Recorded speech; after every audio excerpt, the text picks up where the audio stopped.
May Zamboanga, pumunta naman tayo sa Zambales, mga suki, kung saan balita naman talaga ang mga masasarap na mangga doon. Kung saan naman po nalagay tayo sa Guinness Book of Records nang dahil nga sa tamis ng mangga dito. At alam nyo ba, isang kababayan po natin ang nagsamantala para makapasok sa patok na negosyo, ang dried mangoes. Ang bahaging ito ay hatid sa inyo ng Department of Agrarian Reform.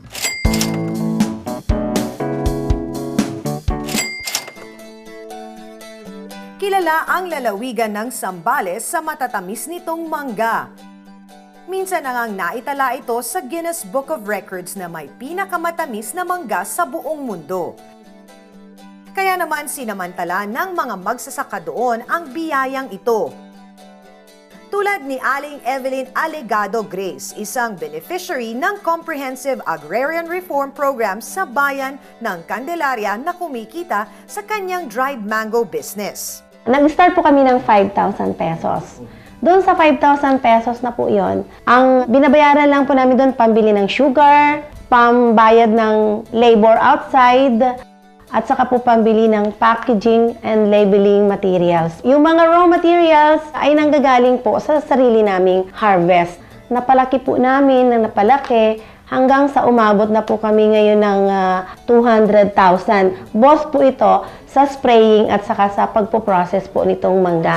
Siguro bago doon sa process mango, ang unang binigay natin dyan, siyempre yung lupa, yung titulo ng lupa.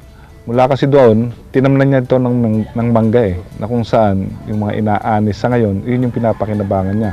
Pangalawa, binigyan natin siya ng encouragement na mag-venture nga doon sa high-value crops. Bukod doon sa encouragement, pinattend natin siya ng mga maraming pagsasanay, yung mga packaging ng produkto. Tapos nung pumasok ng ARCDP to World Bank, inatulungan natin siya sa pampinansyang mga pangangailangan. Hanggang sa ngayon, yun yung nagagamit niya, yung mga naibahagi natin para sa kanyang kapakanan.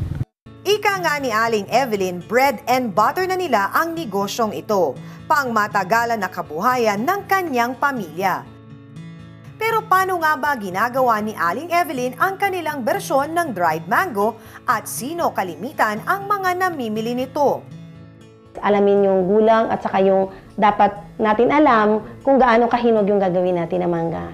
Kaya ito yung pinamimigay po nila sa mga visitors nila.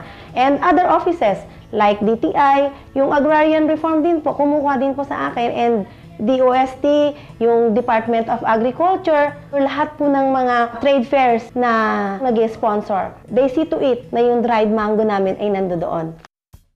Pang world class na talaga ang dried mango ni Aling Evelyn. Ang Proudly Pinoy product na ito ay isa lamang sa maraming produkto ng mga magsasaka sa buong bansa na sumali sa taunang Agrario Trade Fair na ginanap kamakailan sa Mega Trade Hall, SM Mega Mall, Mandaluyong City. At ano nga ba ang kakaiba sa dried mango ni na Aling Evelyn at isa ito sa naging pambato ng Zambales? So, una-una po na feature nito, the raw material is a Zambales mango. Pag sinabi natin Zambales mango, aba, the best and the sweetest mango in the world, di ba?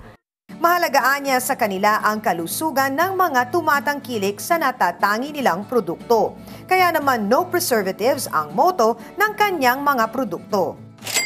Ang bahaging ito ay inihatid sa inyo ng Department of Agrarian Reform. Dating mananahe ngayon, isang boss na ng sariling negosyo. Mga bagong pakulo sa disenyo at estilo ng t-shirt ating busisiin. At ang business ng ating starpreneur na si Mr. Danny Javier.